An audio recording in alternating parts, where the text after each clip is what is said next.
All right, welcome to a special edition of the 2025 Rankings Release Rankings Podcast with Rivals. I'm Adam Friedman, Rankings Director for Rivals, National Recruiting Analyst, here with Adam Gorney, National Recruiting Director for Rivals, and National Recruiting Analyst John Garcia.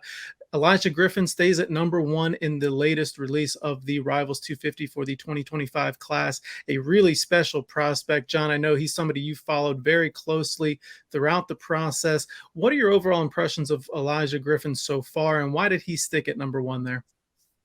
Well, look, I mean, obviously, you got to start with the premium position value. This is a ferocious, well put together edge rusher who looks like he's a college sophomore more than a high school sophomore at this point, 6'4, 265 or so.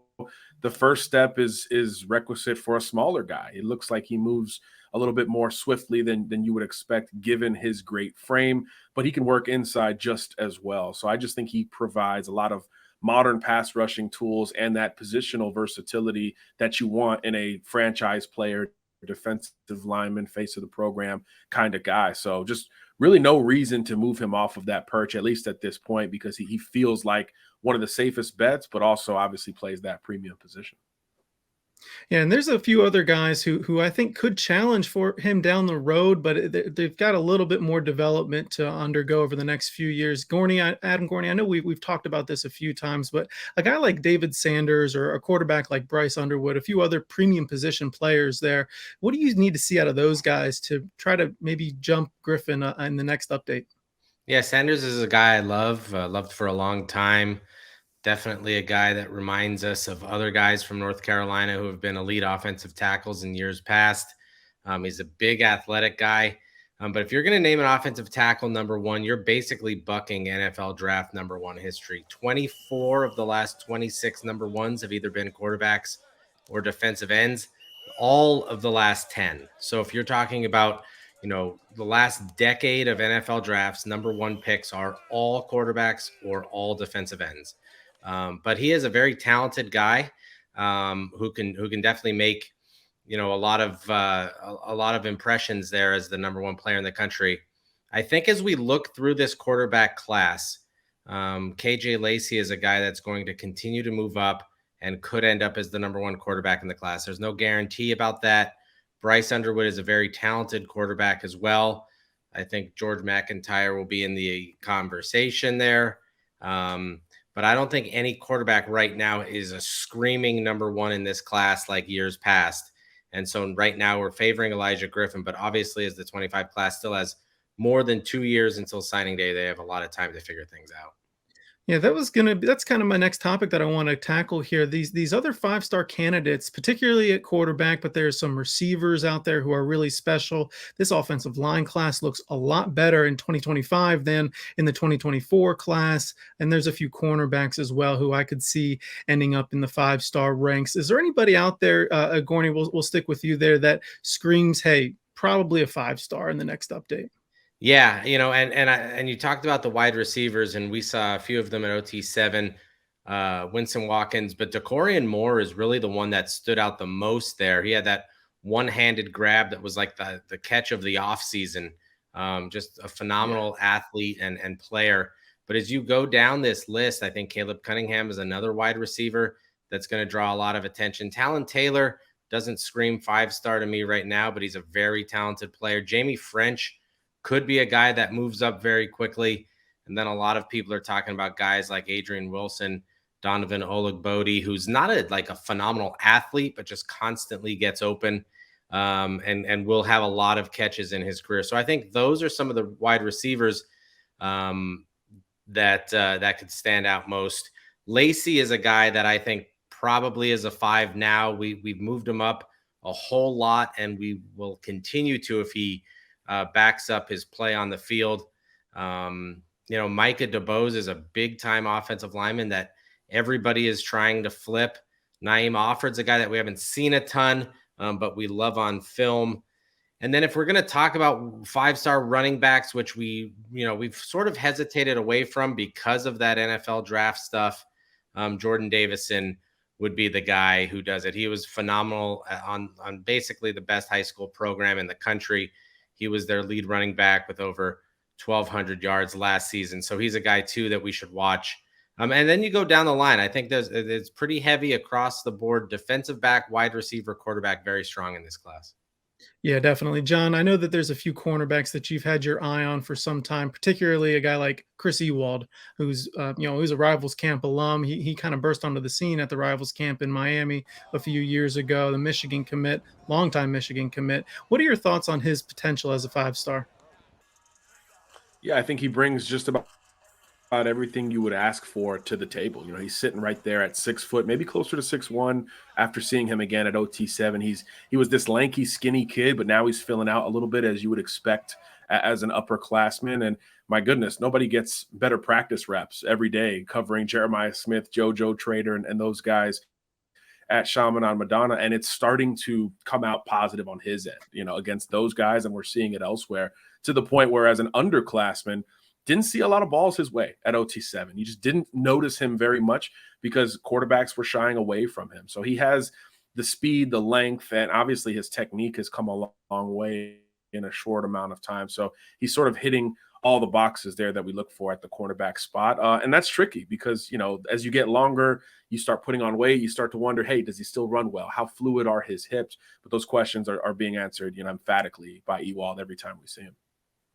For sure. And Gorney mentioned guys in the Southeast like Micah Dubose and Jamie French as guys who could potentially be those 5-star caliber players down the road. When you talk about Dubose as somebody who is just so massive and so powerful, and he's getting so much attention right now, when you look at his trajectory on the offensive line, where do you see him ending up? Do you think a guy, comparison to guys like Sanders or even some of the other 5-star offensive linemen we've had in the past? Yeah, I think what's most interesting about Dubose is physically, Adam, he's right there, right? He's already in that 6'6" range, well over 300 pounds at this point. Normally, when you look at a David Sanders type in particular, a guy who is going to add weight, right? So we know about the length and athleticism, and now you're projecting the weight. But with Micah, we've kind of already gotten those questions answered. Now the question becomes, does he stay too heavy, right? How does that go over the next year or so? But in terms of the physical ability, his ability at the contact point, it's among the best regardless of class right now. And his footwork and athleticism has kept him on the outside thus far against really good competition in the Mobile area. I think a couple of years ago, per capita, this was the #1 NFL talent producing city in the country. So he's going against dudes every Friday night, and he's holding his own despite being such a big young player, to the point where he's drawing crazy comparisons down in that area. Even Andre Smith, who was really one of the first superstar O-line recruits, in this industry. So anytime you hear those names pop up, your ears perk up a little bit. And I think he's got all the tools to stay as a true blindside protecting left tackle. Although if he does grow, nobody's going to move him off of the edge. I think he'll go to the right side, worst case scenario. Gotcha. Okay, well, Dubose is obviously a Georgia commit at this point. He's certainly getting all the attention from teams across the country, trying to flip him, trying to get him on campus for visits. When you think about teams that should be pleased with this rankings update, Georgia obviously comes to mind. They've got a great haul already committed in the 2025 class: Dubose, T. Harris, Jaden Perlott, and Jabri Coleman at running back there. What other teams do you think should really be happy about this update to the Rivals 250? I can think of a few others in the SEC, but John, why don't you go ahead and tell me your thoughts? Which schools do you think should be really excited about this rankings update?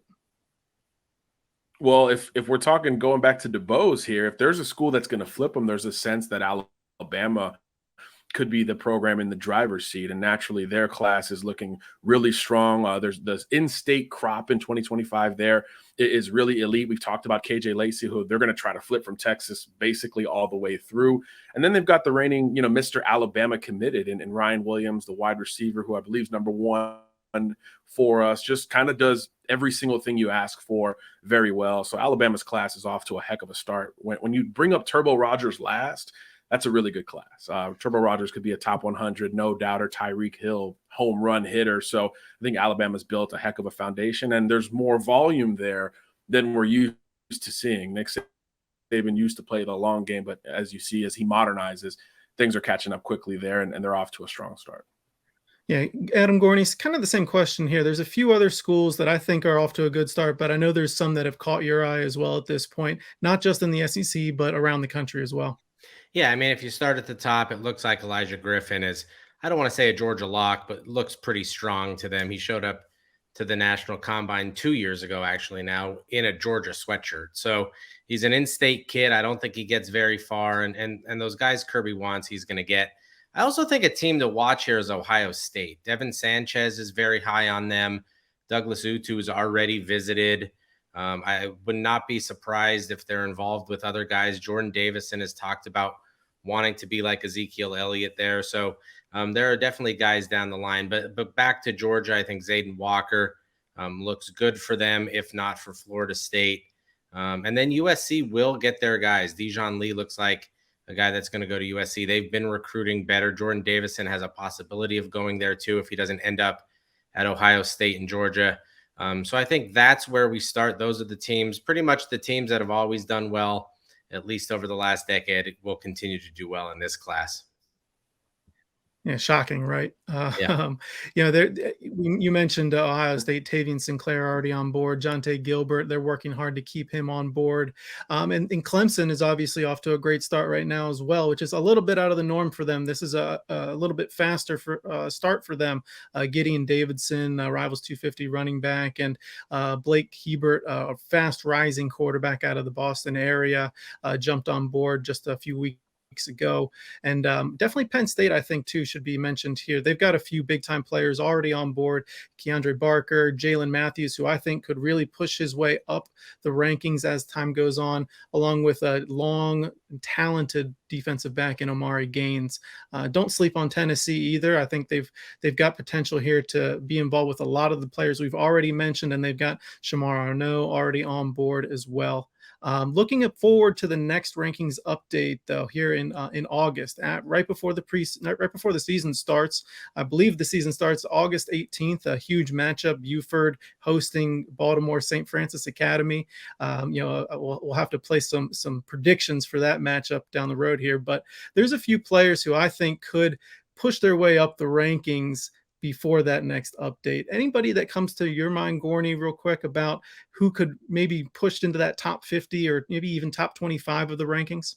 Yeah, I'll tell you, when I saw Jonah Williams at OT7, I thought he was a guy, whether it's safety or outside linebacker long term, is clearly one of the best looking players in this class. I'm very interested to see him move up even further. Zion Grady is a guy that we will see at the Next Gen Camp, I believe, in Atlanta next weekend. There are a lot of guys. Cameron Sparks is a guy that I've sort of worked on trying to get higher in the rankings. He kind of reminds me of Juju Smith-Schuster at the same stage. He's a big kid that, just all over the field, whether it's wide receiver or safety, is really a star. Turbo Rogers is a guy that I've really liked a lot. Michael Fasusi is probably one of the most athletic offensive tackles in this class. And then you have to look at that whole contingent from modern day out here in Southern California, whether it's Nazir Wyatt, who's sort of an outside linebacker, edge rusher, exactly what teams are looking for in this day and age. Marcus Harris is going to emerge as their best wide receiver this year. So there are just a whole lot of guys as you go down this list. We are at only 10 5-stars right now. We will try to get to 32. So we're only a third of the way to 5-star status. There will be a lot of new names along the way. And Dijon Lee is a guy, he was on the Trillion Boys team at OT7. He was playing opposite Devin Sanchez, and there really was very little difference in terms of how they looked, their length, their size, and how they competed out there. So he's a guy who had moved up, astronomically to number 24 overall. It might not be high enough, and he might be more in the 5-star discussion as we get toward his junior season. Yeah, those are names that we've talked about a lot on the calls, and I completely agree with you on some of those guys for sure. John, are there any other names that you want to bring up, especially in that Southeast region, who you could see kind of rocketing up these rankings? Yeah, I think guys who are extremely lengthy and have raw traits that we're going to see develop a little have a big time chance. I just saw Nishan Montgomery at this Miami camp, 2025 receiver. First of all, he was Julian Sayen's favorite target out at OT7, so that alone gets you some street cred.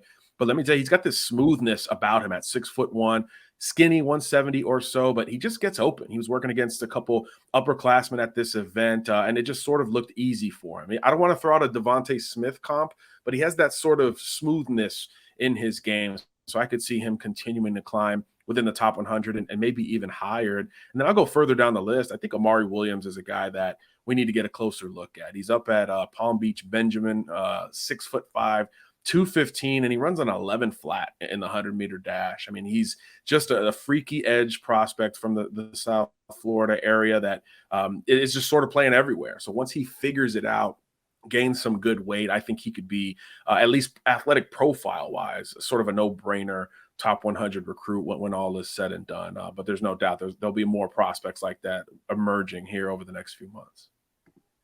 Yeah, yeah. And you mentioned some of those tools, some of those guys that need to develop over the next few months or even the next year, who we could see push up towards the top of the rankings. Somebody who I'd circled, who I'm really keeping a close eye on, is Christopher Isaiah Campbell out of North Carolina. He's got a huge frame. He's already really powerful and has great quickness off the line of scrimmage. I'm looking forward to seeing how he develops technically and maybe fills out his frame a little bit more to just make sure that he is one of those impact guys on the defensive line. He's somebody who I'm keeping a close eye on there. And we should be seeing this next player next week at the Next Gen, or in the next few days, I should say, at the Next Gen camp. Jalen Matthews, the Penn State offensive tackle commit, has a lot of really great tools. He's really filled out his frame nicely. He's dropped a lot of that baby weight that we saw a year ago at the Rivals camp outside Philadelphia. And I saw him last season too. He's coming along very nicely. I'm excited to see how he does against some of the top end pass rushers we're going to see on the same field. Another name that I'm keeping a close eye on too is Kevin Humes. He's out of Baltimore St. Francis. He'd already jumped up in a big way in this rankings update, 153 spots, but I could see him pushing even higher in the cornerback rankings in the next update. He's just so solid when it comes to his technique. He's got great 4.3 speed. He's got a really good football instincts and just a really competitive kid. I'm excited to see how he does later this summer and into the season too. Got big time matchups for Baltimore St. Francis this coming season. So we'll see how things turn out for those guys. That'll do it for this recap of the Rivals 250 update for the 2025 class. Keep it locked on rivals.com for more big time rankings information in the next few months.